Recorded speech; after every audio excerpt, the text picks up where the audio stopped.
Are you tired of sifting through endless resumes looking for the perfect candidate to fill a leadership opening? Skift Executive Search can help.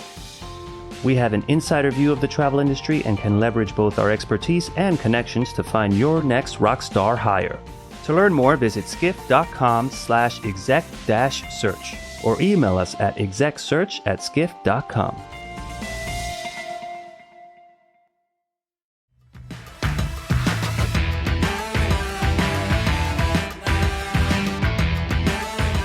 Hello, everybody, and welcome back to the pod. We are still discussing the brand new, massive, and most importantly, free State of Travel report by our friends at Skift Research. Last week, we had our feet firmly planted on the ground as we talked about hotels and online travel, but today we are going to take off and dig into the state of airlines. Here to help, we're joined by research analyst Ashab Rizvi and Skift Airlines reporter Meghna Maharishi. Hello, guys. Welcome. Hey, Seth. Hey, Sarah. How are you guys? Excited to be on the podcast.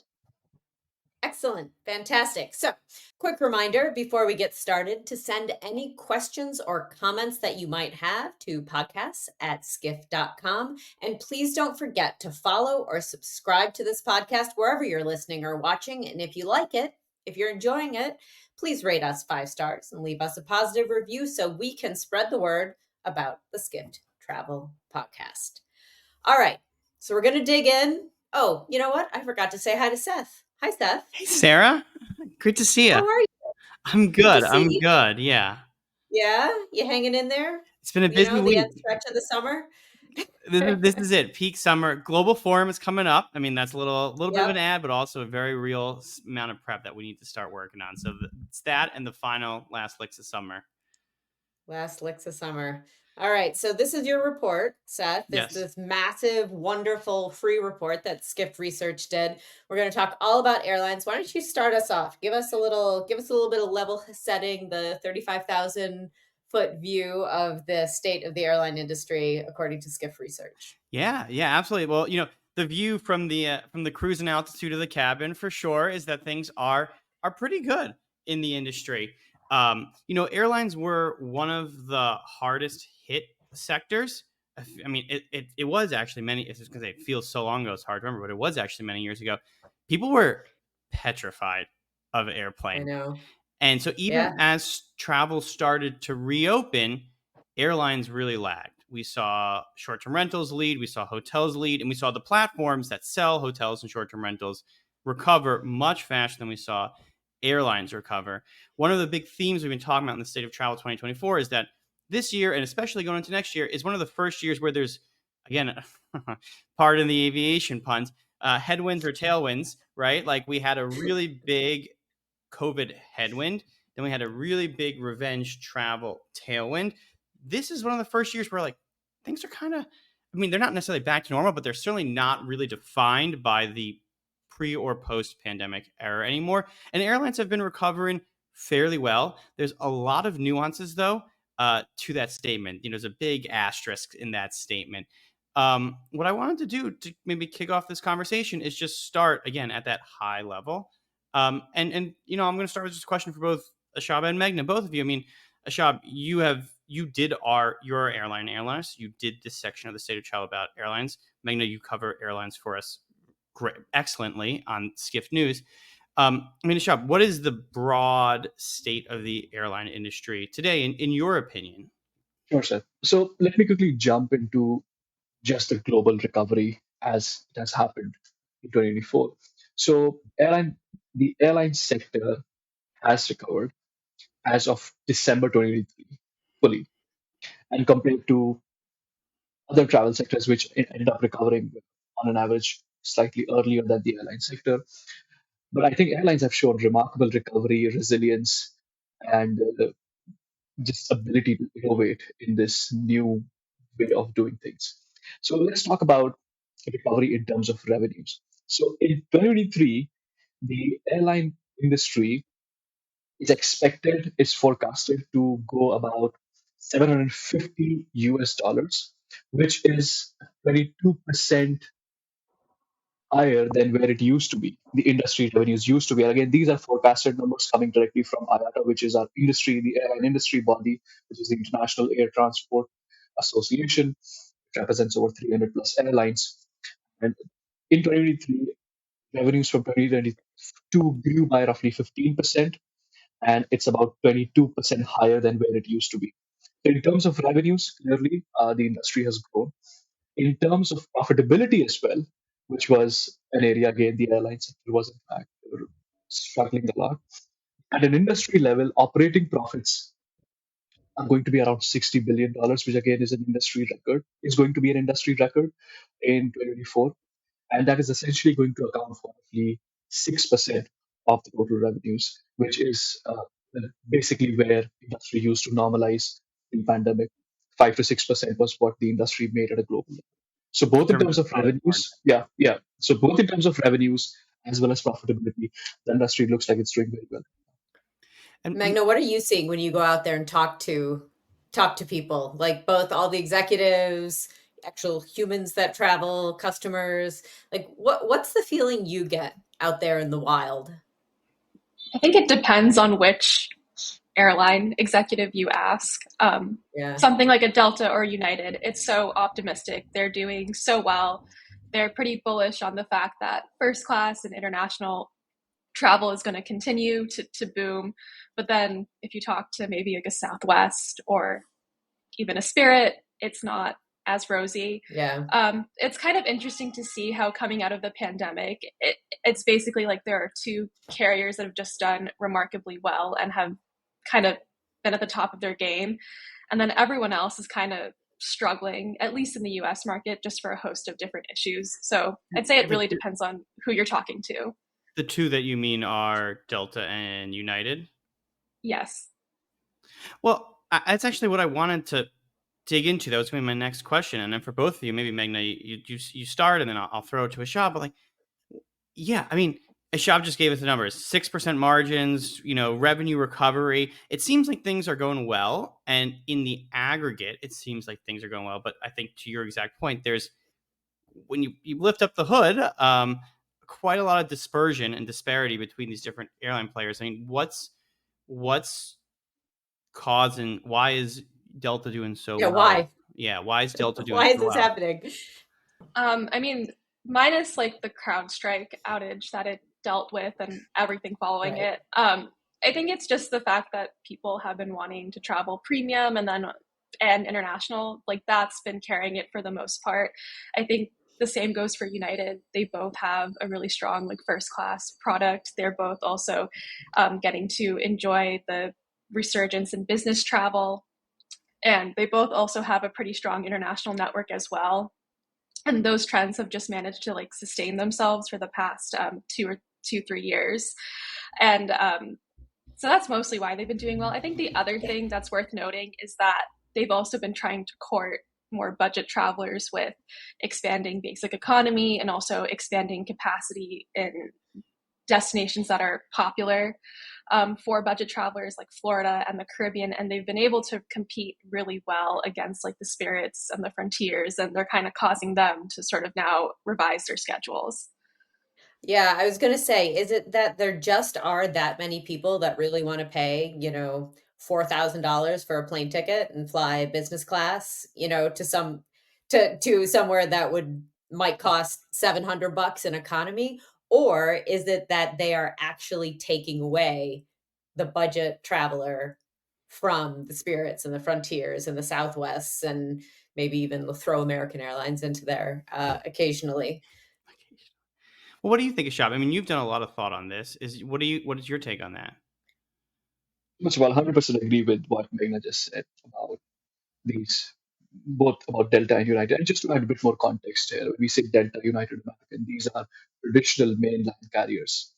And these legacy carriers, they have massive networks. They have different hubs in the country, and based on their massive networks worldwide, and they also have multiple different cabin classes. So even before the pandemic, they used to have a first class, business class, premium economy class, and then the basic main economy, discount economy class.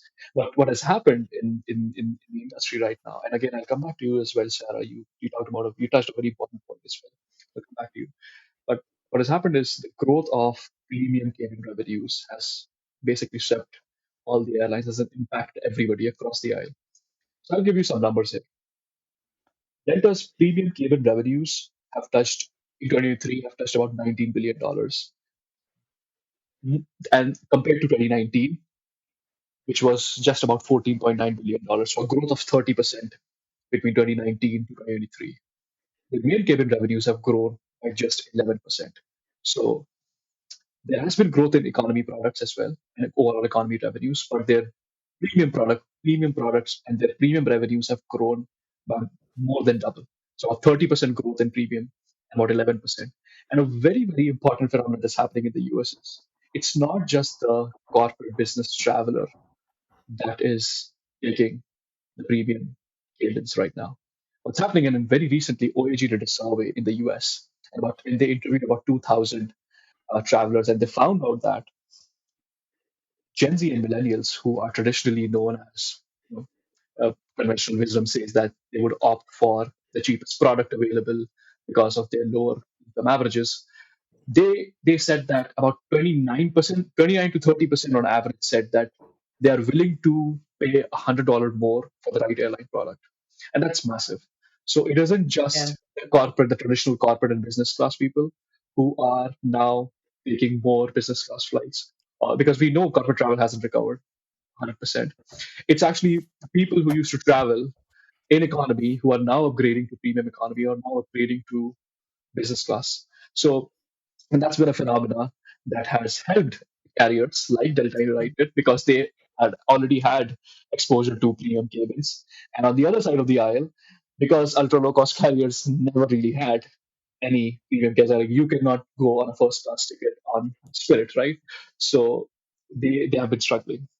It's Sarah. interesting. It's such a product that, like, flying business class, I've talked at length about my love of business class flying. I mean, what's not to love? But I love it more than most people do, I think. But it's really hard to go back. Like, for anyone who's like done it Exactly. once or twice, like after the pandemic or like during those times when everything was super cheap and people weren't flying, to your point, Seth, it took a while before that actually happened. If you got a taste of that, it's hard. It's difficult to Well, go back. Yeah. let me ask you this, Sarah. Yeah. I want to ask you this, Sarah. What are your thoughts as a business class lover and a connoisseur of business Yes. class? What are Yes. your thoughts on premium economy? Is it just not close enough, or is it Yeah. good enough for you? See, I'm also a short person though. Like, I'm Hmm. only 5'2", and so I don't know, like premium economy, it doesn't do anything for me. Like, I don't care. But I can see if you were like, my husband is like 6'3", like that's a big deal for him. Like, whether you're gonna get that like extra leg room. I don't really care. I really want the accessory bag. Like, I'm a sucker for that. Like, I know it, like I feel it, like I know that, like, it's not even as good as like what I could go out and buy for like $20, but I love it so much. I don't Yeah, know. I'm like a walking like because marketing dream. Yeah. they got you. They got you with the little They got clippers and me. the socks. Uh, Yeah, I they mean, did. I would say, I'm just going to ask you, Meghna, if you hear this, Ashab just gave that sound about Delta. Delta doesn't break out premium economy from business class, and I'm very curious. I have a suspicion that a lot of the premium cabin growth is the premium economy if people get in that taste of business class. But then, I mean, I'm flying. I'm taking a big trip. I'm going to go international. I'm going to fly premium economy. I just can't afford business class. But the thought of doing a trip to Asia in economy just fills me Yeah. with dread. So I don't know. I mean, are you have thoughts on that, Meghna? Yeah, so I mean, they never really separate the two, and they haven't really said like, oh, like premium economy has been growing like crazy and like business hasn't. I will say though, they all have said that even like first class has grown a ton in the past 2, 3 years, and they have also, I think all the big three airlines have talked about expanding capacity in first class even, which was once something that they were going to kind of like phase out in favor of more business class seats. Yeah. So there is clearly some sort of demand for people who just maybe want to splurge on an expensive seat and have a comfortable flight. And that sort of thing. I will say, just even anecdotally, like you can walk into an airline lounge and it will most likely be pretty crowded, like despite whatever airlines have been doing to curb the overcrowding, like they're all pretty much like filled. So like people are clearly flying like business and first, and there is still that desire to, which has been interesting to see. Can I point out one more thing? Because I think, Sarah, you asked that question really well. You said, is it just that there's more competition from the network carriers, or is it that people want more premium? And the answer seems to be both.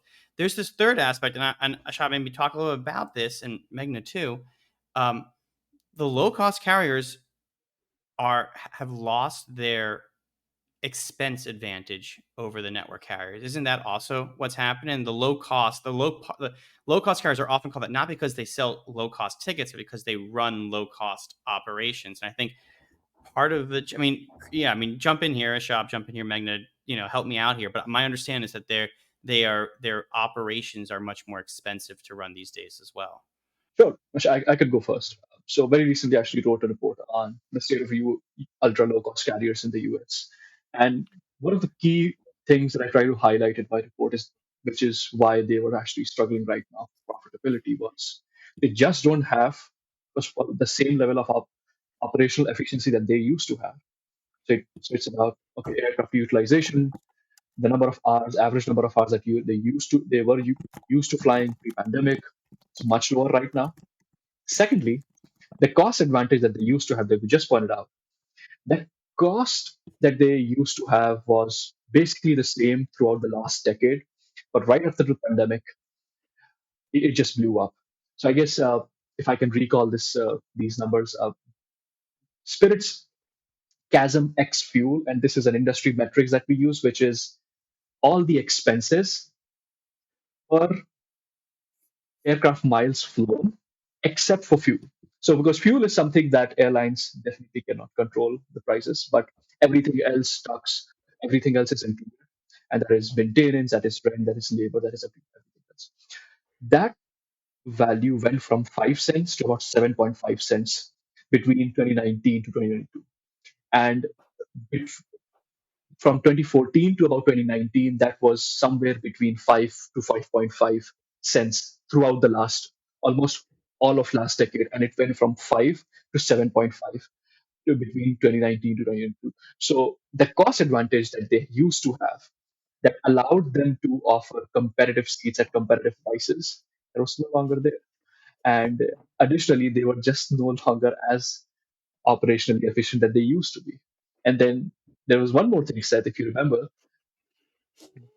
United, American, and Delta, they all introduced a comparable basic economy class that was very much comparable to their discount economy class. So they had a comparable cabin class as well that was competing directly with us. So they no longer had that business boat that they used to have. So all of those factors combined, now it's becoming extremely difficult for the ultra low cost carriers to sustain operations. Sad times to be a Spirit or a Frontier. Yeah, Meghna, please. Yeah, I also just want to add, I think it's worth noting as far as the costs go, since they've been going up for everyone. A big part of it has also been driven by labor costs essentially skyrocketing since the pandemic. All the airlines have been signing these record contracts with pilots, and then when American, Delta, or United does it, then the others have to follow suit to keep their pilots on board too. And then that kind of also causes costs to increase significantly. And now there's also the issue of flight attendants, and a lot of them are in the middle of negotiations too. And that's also just been like further hampering a lot of these low cost carriers as well, just having to even offer competitive contracts to their pilots and flight attendants. Yeah, what do you think, Meghna? Are the big groups going to go on strike? Like, bring out the crystal ball. What do you think? Do you think it'll happen? Probably not. It's almost like impossible for flight attendants or pilots to strike, just given the labor laws in the US. And I think also Biden administration would want some sort of deal reached. I mean, American flight attendants just reached a contract after really like testy exchanges between management and the flight attendants. It did get to a point where it seemed like it was possible they were going to strike. United flight attendants are still in the middle of negotiations too right now, and Delta flight attendants are also trying to unionize. They're the one major airline that doesn't have unionized flight attendants at the moment. So speaking of American Airlines, Meghna, you did a really cool interview with Vasu Raja and talked about American Airlines distribution battle. Why don't you tell us a little bit about that?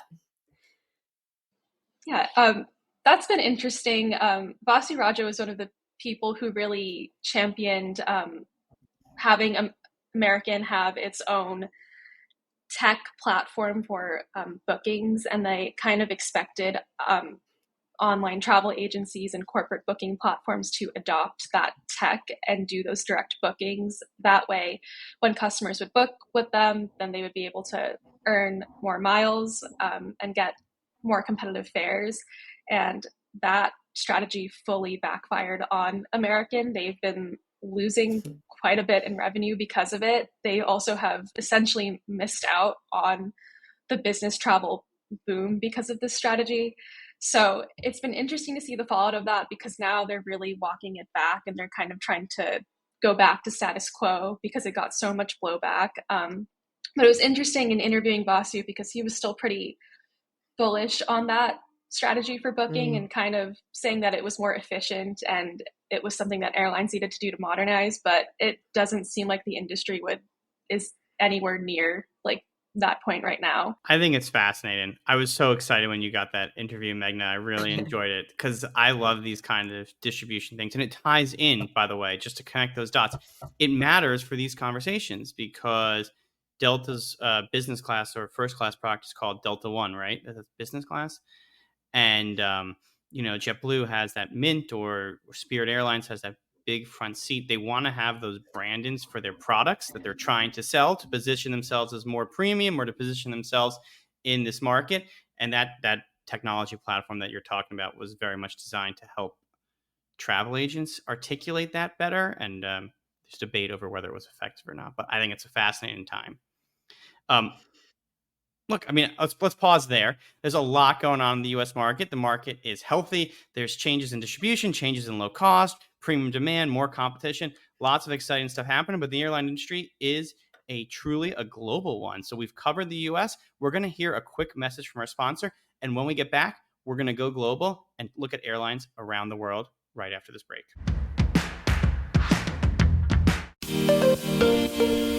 Hey there, it's Seth Borko, the head of Skift Research and one half of the Skift Travel Podcast with Seth and Sarah. And I'm here to tell you about the biggest and best travel industry conference, the Skift Global Forum, of course. It's back this September 17th through 19th in New York City. Attendees will hear from top industry executives at Expedia, JetBlue, Booking Holdings, Marriott, United Airlines, and Wyndham. That's just to name a few. This is your chance to be a part of the conversation shaping the future of travel. Visit live.skift.com to reserve your seat today.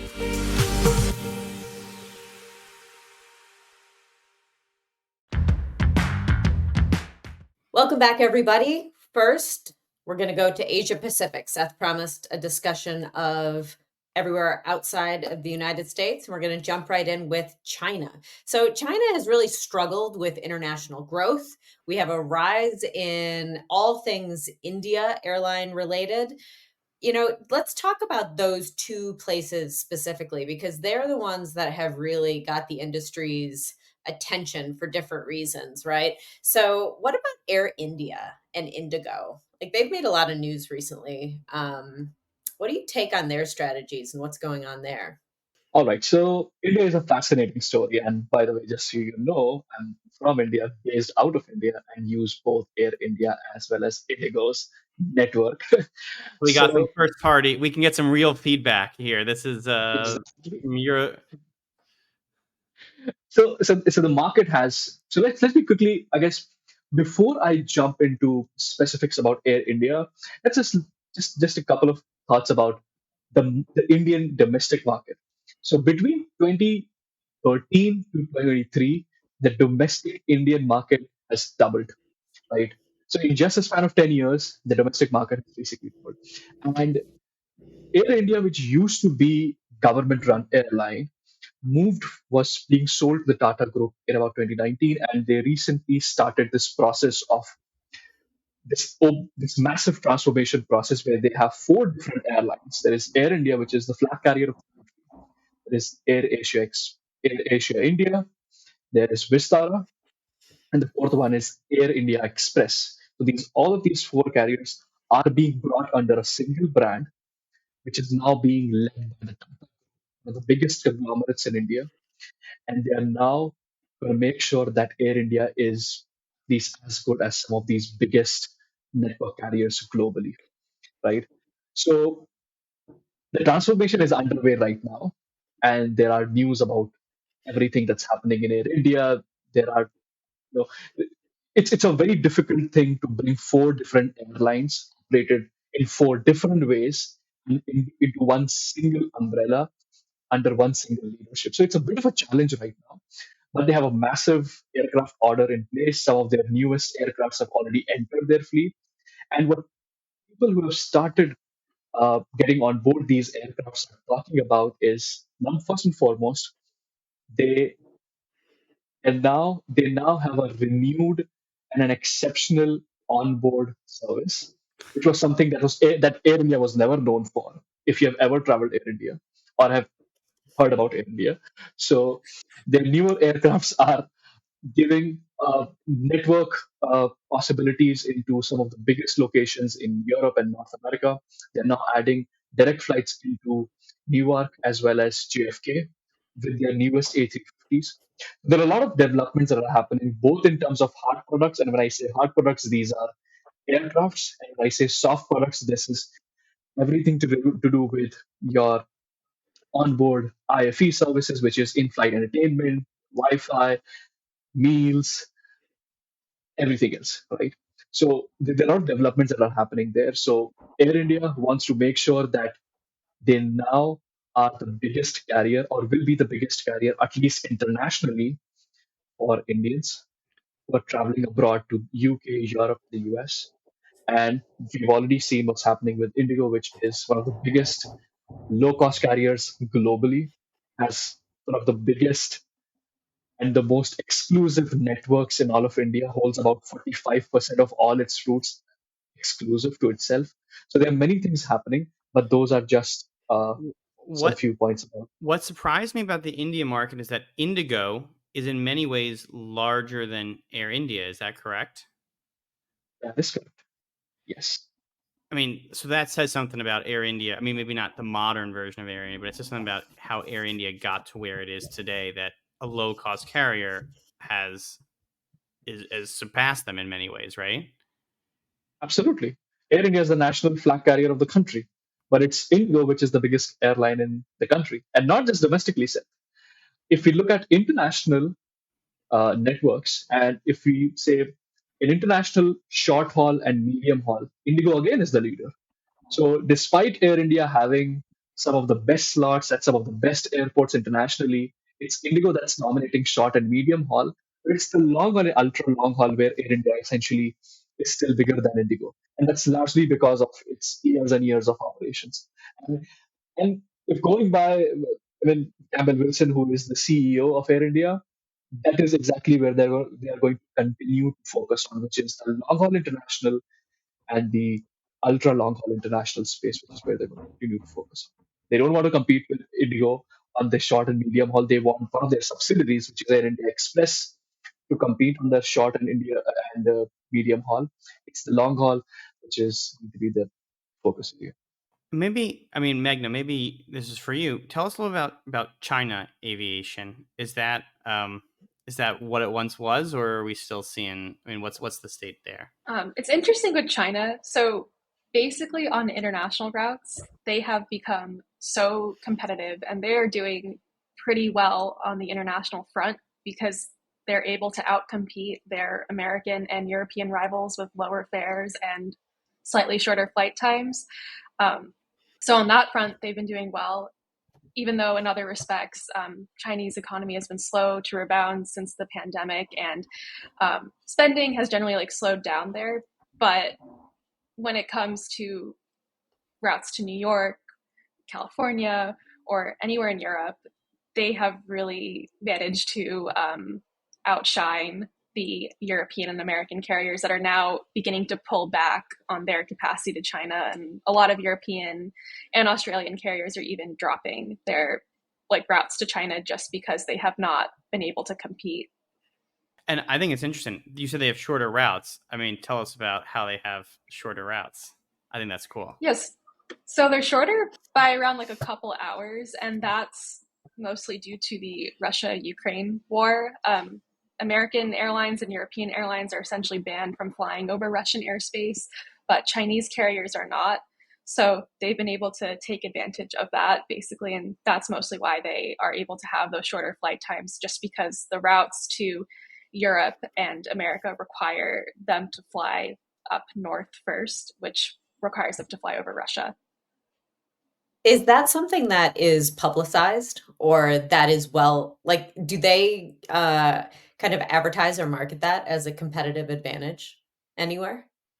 Um, they don't really need to advertise it, is the thing, because if you were to Yeah. look up a flight from New York to Beijing, for example, the cheapest options are most likely going to be the Chinese carriers, and you can just see on Google Flights, like the flight time is also shorter compared to what you get with like a Yeah. United or a British Airways. There's Yeah. a certain extent to which advertising that might backfire, maybe. Yeah, I mean, it's a really dicey situation to bring into, some sort of like a marketing conversation, right? But I can I can imagine it happening here anyway. You know, we're kind of shameless about that stuff Yeah, for sometimes, sure. like I mean, writ large. Yeah. yeah, depending on how you. Well, never mind. I'm not gonna say politics.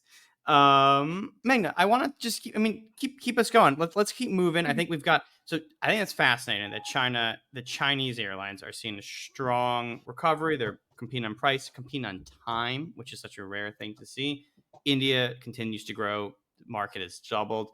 Let's move on to Europe. And I know you've reported quite a bit on European aviation. What would you say, Meghna, is like the state of play of European aviation today? I'd say like in Europe, most of like the big airlines there are not doing as well. Like I wouldn't say they're experiencing the same sort of success that the big network carriers in the US are. A lot of them have been dealing with really high fuel costs, and that's been really hampering their bottom lines. Another big thing that's been an issue has also been strike actions. I know Lufthansa recently lowered its outlook and is now just trying to break even for the year just because its flagship carrier is just struggling to be profitable. So they've been really plagued by higher costs for the most part. Even with Air France, for them, they had a pretty disappointing second quarter. On top of the fact that they also took a pretty big hit from the Olympics being in Paris. And if you want to hear about that hit from the Olympics being in Paris, we did interview Ben Smith about this exact topic. Yep. So that's in the podcast archive. I wanted to ask on this European topic about what's the answer then to this lack of profitability? Will these airlines be able to like merge and acquire their way out of this, or is it something that needs to be done differently in terms of strategy or routes or network? Like, do you have any thoughts about that? Yeah, so I know Lufthansa has said that it's trying to implement some sort of turnaround strategy to fix its fortunes. They haven't given too many details on what that looks like. They, for example, have struggled with a ton of issues. I think there's also just not been as much demand for travel to Germany. They've also been having to compete on their Asia routes, and also the issue with China is there too. So they, for example, have been dealing with just like a host of issues. But I think also as far as like mergers and acquisitions go, that also seems pretty difficult for them to do. I would say the European Commission seems to be pretty hawkish on consolidation within the airline industry. They don't really tend to approve most mergers in that industry, citing competition reasons. And it's created a bit of this conflict between these big airline executives that want more consolidation and the government, which does not, because airline executives have been saying that time and time again, they feel like they need to then bail out the smaller airlines that aren't able to do as well in the region, and they would rather just have the ability to merge with them instead. So it doesn't really seem like, though, just given how the European Commission is, that consolidation is the most viable strategy for that part of the industry right now. And Ashab, not to pick on Lufthansa, although they did cancel my flight back from India, so maybe I will pick on them just a little bit because of a strike action. Ashab, I mean, you actually just wrote something about the German market. Is that right? Like, what did you find when you were looking at the German aviation market? So, Seth, would you believe that the German market in 2023 is a lot smaller than what it used to be a decade ago in 2030? Do you find that fact believable? Not really. It's like the biggest economy in Europe. I mean, I'm guessing But it is based on the setup you're giving me here, but that's actually true. So one of the biggest things that's happening in one of the biggest economies in Europe, which is Germany, is that because of high airport fees, low cost carriers like Ryanair, EasyJet, and Wizz Air, they are all pulling out of German market. And to give you some numbers, Ryanair reduced its capacity by about 67%, and around that same number is EasyJet. Wizz Air reducing its capacity to Germany by about roughly 30%. Even Lufthansa talking about high airport fees at Frankfurt Airport, which is their main hub, has impacted their profitability as well. But that's a much, much bigger issue for low cost carriers because they want to streamline their operations. They don't want to pay high airport fees. They generally choose regional and secondary airports. And higher airport fees is just not something that they want to do. And because of these LCCs pulling out of the market, that airline market has actually shrunk. It's much smaller than it used to be 10 years ago. And okay, that's again a problem with France as well. The airline market has not recovered to and that's what it because used they're to be in seeing a 2019. lot So of both of these markets, domestic is switching to trains there, right? I mean, we also talked about with Ben yes. Smith, right?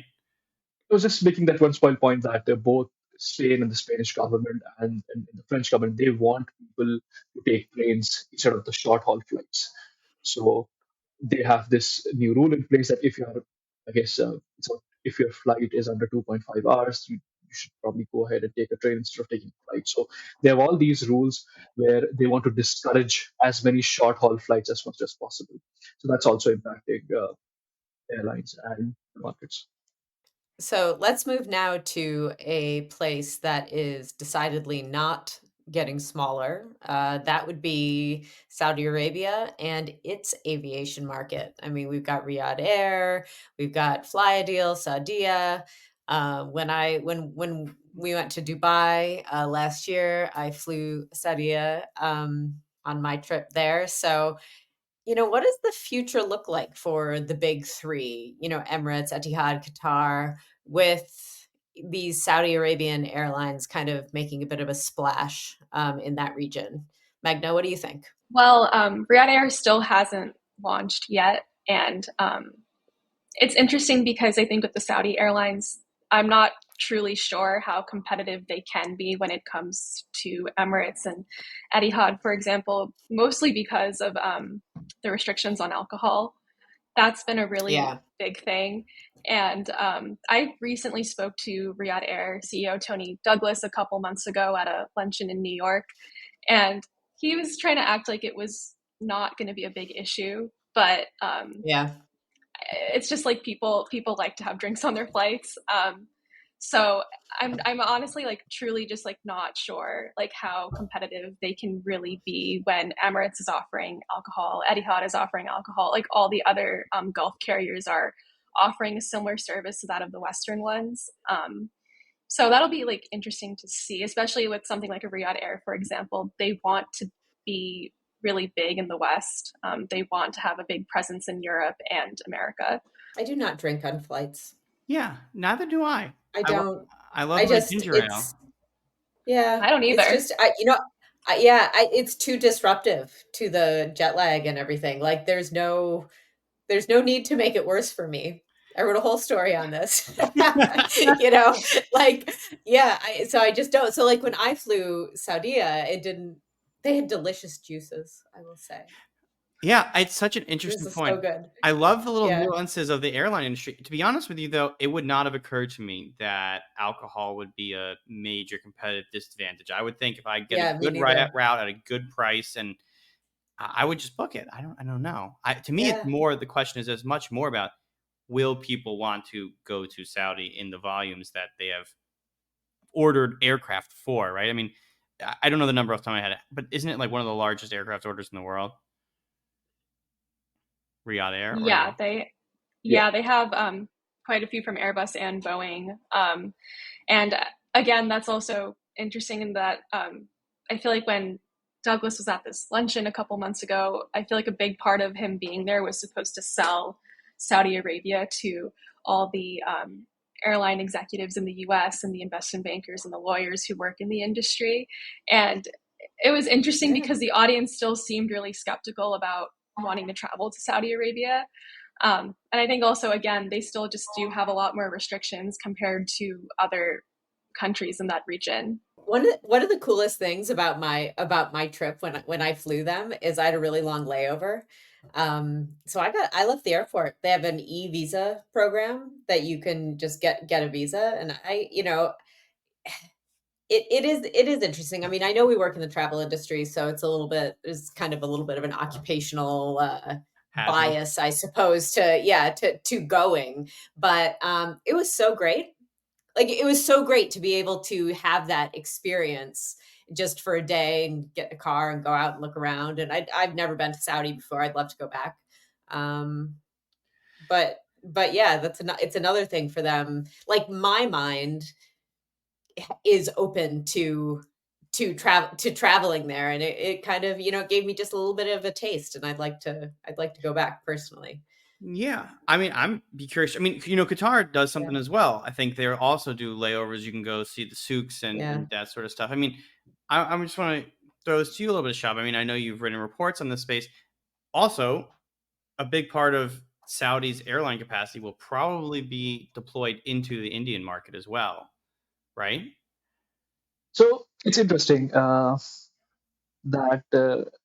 say that it's going to be deployed to. Yes, for sure, it will be deployed into Indian market. But I think the one differentiation that Tony was talking about was that they want to make sure that they fly to different places and make people come to Saudi uh, instead of operating like Etihad or Emirates, where they're transporting passengers from west to east. They want to just do more direct flights from Saudi to the rest of the world. I think that's where they don't want to get into that competitive space transferring passengers. But even saying that, India will continue to be a big source market for them, although low yield passengers, but it's still going to be a very big market for them. So it's going to be interesting. But I'm going to piggyback on Meghna's point that alcohol is important, maybe not for economy or premium economy, but definitely important for the total business class and first class experience. I think it's definitely very, very important. And I've never flown business class, so I'm not exactly sure, but I do understand. uh, I keep watching these videos from all these YouTubers and influencers who would love to talk about that. It is a very essential component of the overall business class experience. So I am I think that's going to be. I'm so fed up with these business class influencers. I don't know if this is a niche that infuriates anyone else, but I think that could be a whole podcast topic, Sarah, of just talking about these influencers. I'm curious where your anger comes from. So I think absolutely. All right, it's a whole It's different, for a different podcast. different podcast. Different podcast. We'll leave it for the We're podcast. coming Yeah. towards the end of this one. I wanted to ask just look, while we're on this topic of Middle East airlines, and it's going to come back full circle to our first conversation. We were talking about the demand for premium. I want to get your thoughts on these premium airlines in the Middle East. They have done such an amazing job building these brands around luxury and high touch. I mean, this is just a big picture question. Maybe I'll throw it to both of you, but maybe we'll start with Meghna. Like, um, is this sustainable? Is this kind of premium travel? I mean, this is more of a, let's make this a global question. Is the premium demand we're seeing for the Emirates of the world, for the Saudias of the world, for the United States of the world, is that sustainable demand? And do you think that that's like, there's a real path forward there in the airline market? All the airline executives at those airlines you listed will say yes. I will say, like, for me, like, I've always been a little bit skeptical of that. Business travel and first class travel, for that to be able to be so high, that's really reflective on how the economy is doing overall. And at least like in the US, like the US recovered pretty well from COVID and hasn't been necessarily dealing with inflation in the same way as like other countries have. Like, we still have it, but it's not as bad as it maybe has been in like Europe or in Asia, for example. So that whole trend is just fully dependent on how long like the economy is going to stay strong. And I'm a little bit skeptical of it like continuing to be that way in the coming years. Like, I don't think it'll necessarily tank, but I could see it softening potentially. And I've always thought that it was a bit of like a big bet to think that like people are going to always want to spend a lot on a first class or business class seat in the long term, just because of that. But I'm not sure. Like that, those are just my 2 cents. Do you have a cent or two to add, Ashab? I think I'm actually positive and optimistic about it. I think it's going to continue to grow. Number one, because so let's get the numbers here, right? Business travelers, first class passengers, they represent about 12% of the total passengers for an airline, but they contribute about more than 70 to 75% of all the profits. So these high yield passengers, they contribute a lot to airline profitability. So recently, Emirates announced that they'll be adding 8,000 more premium economy seats on their 777s and their on their A380s. I guess one of the forward-looking reasoning is that the economy is going to continue to be as strong as it is right now. Is it going to be very sustainable in the short term? Maybe I think it's sustainable, but in the medium term, it could be something that they'll have to probably So come back and revisit. So what I'm I hearing guess. from both of you is it's the economy, stupid. And so I think I don't know if that's exactly the right place to end it, but these are sectors that are highly travel tied into the economy. I mean, our state of travel report is, I think, to Meghna's point, mostly upbeat, but certainly there are some concerns. Lots to see how things are going to happen, how things are going to change, and how that economy plays out. But these are great debates to have. I'm really excited, but what's to come? And it's been a really exciting conversation. So Meghna and Ashab, thank you so much for joining us and telling us about the state of aviation in 2024. Really enjoyed it. Thank you both, and thank you, Meghna. This was awesome. I thought this was a 5-star conversation. If you thought this was a 5-star conversation, then let us know. Rate us 5 stars on wherever you get your podcasts, or like or subscribe. It really helps the channel out. And if you have any questions for us, you can always write to us, podcasts@skift.com.